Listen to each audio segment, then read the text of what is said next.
Hello everyone, today I'm going to be showing you guys every book that I read in the year of 2023. So let's get into it. Here's a quick overview of everything that I read this year.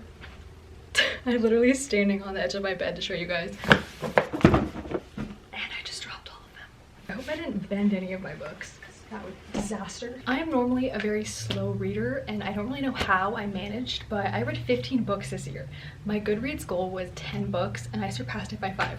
So excited. I was jamming. I don't know, I'm really proud of myself. This year I'm hoping to at least read 15 because that's what I reached last year, but I'm kind of hoping that I read at least 20. I don't know, we're aiming for 15, but in my mind I'm really aiming for 20. We'll hope I get there. I'm gonna give you guys my thoughts on these books and what I rated them, so let's get into it. I'm gonna try to stack them in the back so you guys can see them. I don't know if it's gonna be successful, but we're going to try. If that stack falls during filming, I'm sorry. I tried. There's a box underneath it to give it some stability, but it's probably gonna fall. I started the off reading The Perks of Being a Wallflower, and can I just say, this book is so, I don't even know, it's so like introspective and like sad and like not at the same time. It like perfectly encapsulates how it feels to be young and in high school and not fitting in and being too vulnerable and being too sensitive, and I just related to it a lot. We all know that Charlie goes through something horrific, but a lot of the things he experiences in high school and just like that culture of being young is something that I feel like a lot of people can relate to. High school me related to a lot of things in this book, and then also me being in college now. College me can find things that I relate to in this book as well. So I feel like it's just overall a well-rounded growing up coming of age book. This book also just took quotes and words and things and feelings in my brain and just like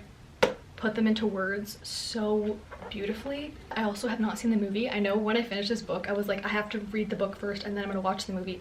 I never watched the movie. I forgot. I don't know how I did, but that's on my list. I have to watch it. Me being a film major, I should have probably watched it by now, especially since I read the book and I like know what went down.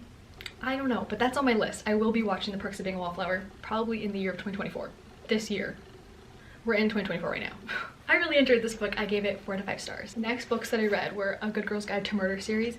These books were so good. I had such a fun time reading these. I really like these. I think overall, I rated them all individually, but I think overall I give this series a 4 out of 5. It was so good. It was so fast paced and it was just like a really fun teen thriller murder mystery. If you're looking for something like that, read these. They're really good. There's also a little bit of a romance aspect to it. It's more like a subplot, so it's not like huge. These are also YA. I wouldn't go into it looking for the romance. I would go into it looking for the murder mystery aspect of it. But there is a subplot of a little romance going on, so that's fun too. Something else about this series is that they're turning it into a TV show. I know they just finished filming. They just wrapped filming earlier in 2023. So I don't know when. I know the strike like slowed things down. I don't know when the show is coming out, but they filmed it. The show should be out soon, so keep your eyes peeled for that. I did give them a 4 out of 5 though, just because I know that the author is British and she originally wrote this with like the idea of it being centered around like British teen culture, and then for the American version, I don't know why they did this, but they switched it. The main character and everything is set in America,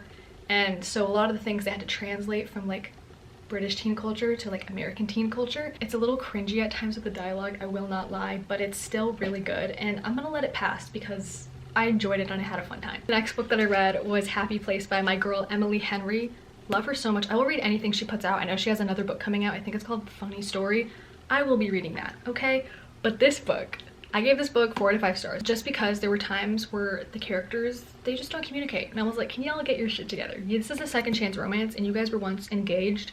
So can we see that? Can we see a little bit of communication going on? Please? Please. The vibes of this book though were so good. It was like coastal summery vibes. I read this during the summertime too. Such a great time. And it's also, I love the found family in this too. One thing about me is that I love a found family and just these friends who like went to college together. They're like out of college, graduated, and they're like in full-on adulthood now, and they're still coming together at like their rich friend's dad's beach house. So it's like a tradition that they have.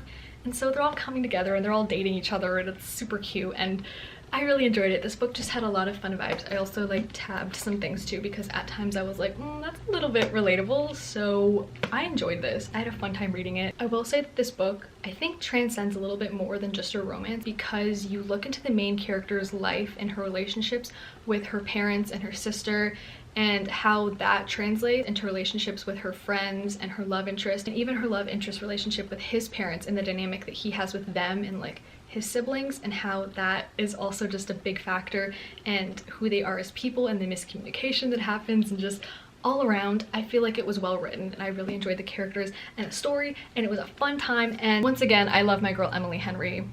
You did a great job, girl. The next book I read was It Starts With Us by Colleen Hoover. And I gave this book 2 out of 5 stars, 3 if I'm being generous, just because it wasn't inherently terrible. But I didn't enjoy the first book, and I only read this just because I was like, okay, I read the first one, I read It Ends With Us, so let me read the second one, see what it's about. I don't know what's gonna happen, so let's just see. It wasn't my favorite. Nothing really happens in this book. It's kind of boring. You get a little bit of Atlas's background and like a little bit about his brother that he didn't know existed and his mom. I still find it cringy that the whole thing was about Ellen DeGeneres and Dory, but that's besides the point because it is Colleen Hoover. I feel like if you were a fan of It Ends With Us, you probably loved this just because the couple gets together and nothing else really happens. Good for them, but it was alright. Here's where we get into the 5-star reads. Are you ready for this? The Song of Achilles. This book was so good. I loved it so much. I gave it 5 out of 5 stars. This is my first, I think, 5 out of 5 star read. It was sitting on my bookshelf for like a literal year and I just didn't touch it because I was like, I don't know if I'm really into that, but I bought it because the hype was there and everyone was talking about it, so I was like, I'll read it eventually.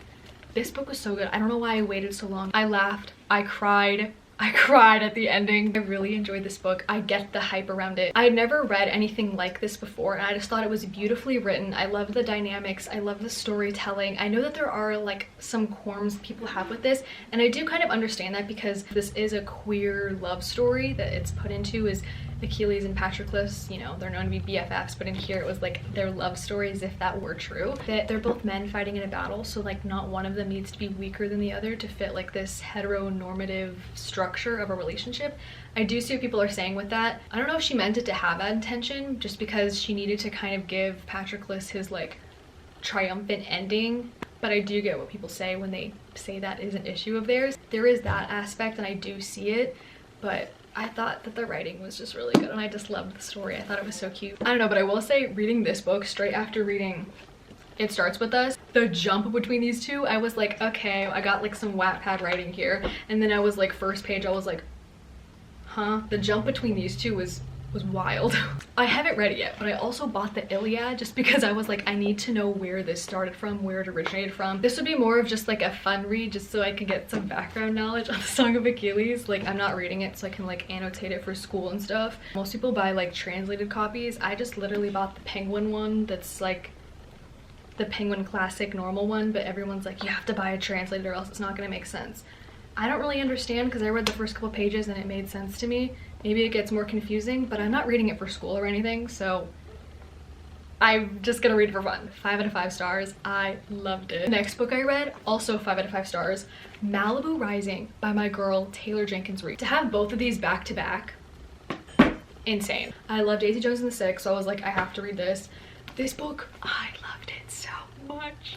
Oh my gosh, the found family in this is insane. I know that they're all blood related, but just the trials and tribulations that they go through, just bringing them closer together and the dynamics with them and their family, and I loved this so much. And it takes place in Malibu. I live in California and I was like, Malibu, I love this. This book, just like Song of Achilles, I laughed, I cried, so good. I'm a Mick Riva hater though. I hate that man for what he did to this family. Even though he tries to come back around, me personally, I don't want to see your face around here. Don't come crying to us. Don't be coming back. You don't deserve that relationship. But anyway, I didn't know who Mick Riva was as a character before I read Malibu Rising, so I read that one first and everyone's like, Mick Riva was in Daisy Jones and the Six, and I hated him every time he popped up, and I was like, oh my gosh, where was he in that book? I need to go like search through and find him. People also say he's name dropped in all of her books. I have, what is it, Evelyn Hugo? I haven't read it. That's been on my list forever. It's sitting on my bookshelf and staring at me, and I don't know when I'm gonna get to it, but I heard he's also name dropped in there. So anytime I see him, it's on sight. Mick Riva, I'm gonna get you. I don't care if you're old. I'm coming for you, okay? But anyway, I love this book so much, and the dynamics of the family and Nina having to basically like mother the rest of her siblings, the older sister trope, like it was just so good. I don't have enough words to explain how good this book is, so if you haven't read it yet, please go read Malibu Rising. I loved it. The next book that I read was Same Time Next Summer, and I think I gave this book 3 out of 5 stars just because it wasn't my favorite little like romance read. I feel like I enjoyed it. It was really fun for the moment, but I don't think it was super memorable. I can't really tell you like everything that happened in this book. I know that it's about this girl named Sam who comes back to her family's beach house on like the East Coast, and she sees her ex, who's also like the beach house neighbor, who she like fell in love with until he like broke her heart. Those two were like inseparable, but she sees him again, but she's here with her fiance at her beach house. So like things do get kind of crazy, and there's a little bit of like of a plot twist in it, but I don't know. I don't think this is like my top book I would like recommend to someone if they were like asking for like a cute little beach romance read. If you're looking for a beach read, read Beach Read by Emily Henry. Overall, it was good. I enjoyed it. It wasn't my favorite, but it was like good for the moment, you know? It was a fun read. My next read was People I Meet on Vacation by Emily Henry, my girl again. I gave this book a 4 to 5 stars. Poppy and Alex's relationship was just so cute. It's a good friends to lovers little romance. She just knows how to write a book boyfriend. Like Alex in this, so cute. My all-time 5 out of 5 star read by Emily Henry has to be Beach Read. January and Gus are just literally my favorite. They're so cute. That book made me cry. If you haven't read Beach Read, please go read it. I love this book. I didn't read it this year in 2023. I read it last year in 2022. This book, please go read it. One of my favorite romance books of all time. But yeah, Emily Henry, she just knows how to write a book boyfriend. She knows how to write a man, and she does a great job at it. So love you, girl. Another 5 star read. I'm sorry, you could say what you want, but this book is so good. I absolutely loved this. Everyone said this book reminded them of Divergent, and I was like the biggest Divergent stan in middle school. I was obsessed with that book.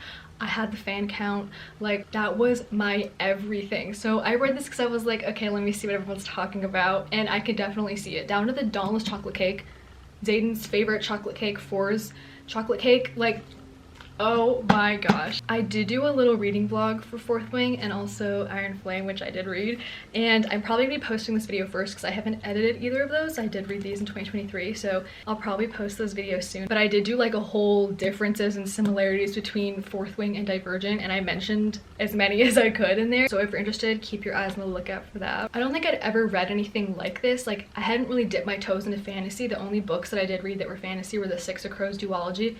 I loved those, and there was a little bit of romance in there, but like some pining and all that. But this right here was just straight up enemies to lovers fantasy. This was my first like I think like fantasy book that I read, and the romantasy, now that I know what that is, I have to read more because this gave me everything and more. The relationship between Zayden and Violet, the tension between the two, insane, so good. I ate that up. Like I enjoyed it so much. I read this book and I was just like, give me more, give me more. And yes, I did buy the special holiday edition of Fourth Wing. It was my birthday and I was like, let me treat myself, okay? So that just shows you how much I actually like this book. It has like the extra chapters of like Zayden's POV. Look at those sprayed edges, beautiful. I don't know how this book looks skinnier than the other one though. Maybe that's just me. Does that look skinnier? Does it? A little bit? I don't know, but whatever. This book honestly just brought me back to my middle school self and just like giggling and like kicking my feet and like obsessing over like a fictional couple and like the world and all of that. I know people were saying this book was like overhyped, it didn't deserve it. This is like a poorly written fantasy book, whatever. But that's just telling me that you can't have fun.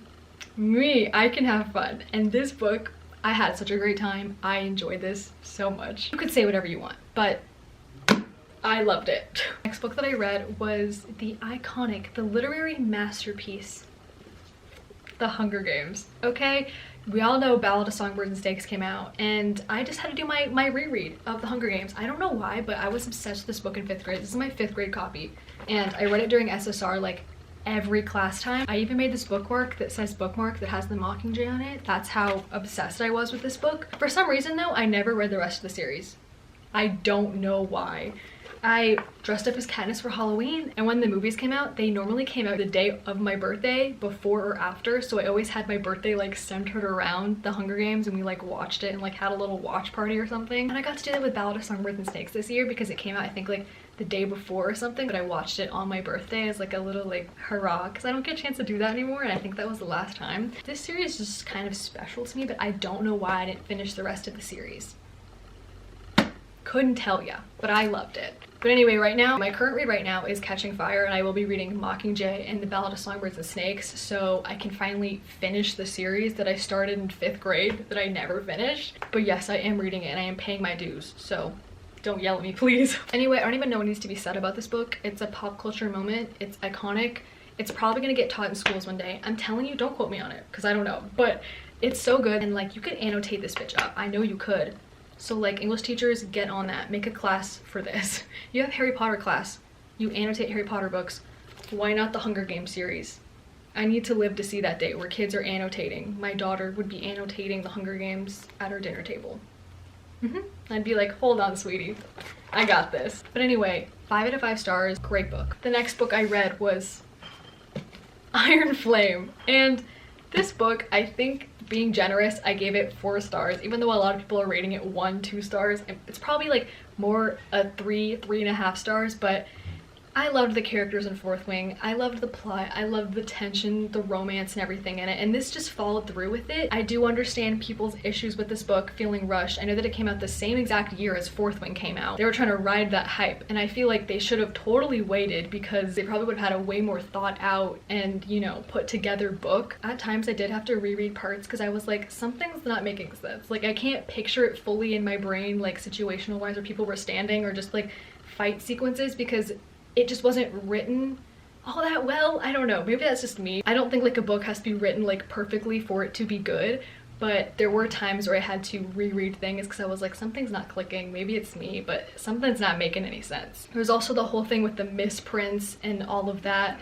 I don't know how, but I did not get a misprinted book at all. Iron Flame or the holiday edition, neither of these books have any misprints in them. I know that was like a big thing and a lot of people had that. Like, they were missing dragons or they were missing pages or chapters or something. My book does not have any of that, but that's still like a really big issue, because why is your book having like publishing issues? Why is it missing chapters? That's kind of weird in my opinion, and I feel like that's also part of the whole thing where the books are rushed and they should have like slowed down on production because the hype was already there. People were waiting for the next book. It didn't need to come out in the same year as the first one. Also, this book is so thick. It's so long. I don't know if like the margins or something were weird, but there were so many words on one page, and this book is already so big. I had finals and school and all that kind of stuff going on, but this took me like a month, 2 months maybe to finish. And other people who are like faster readers read books in a day or like a couple days. It took them like a week or 2 weeks to finish this book, and I was like, I do get it. This book dragged on in certain spots. A lot of my other thoughts will be in the reading vlog I'll post, but I do see people's issues with this, but it's still the characters and the world that I love. So for being generous, I think I gave it 4 stars on Goodreads, even though a lot of people that I know gave it like 2 and 1 star. I was like,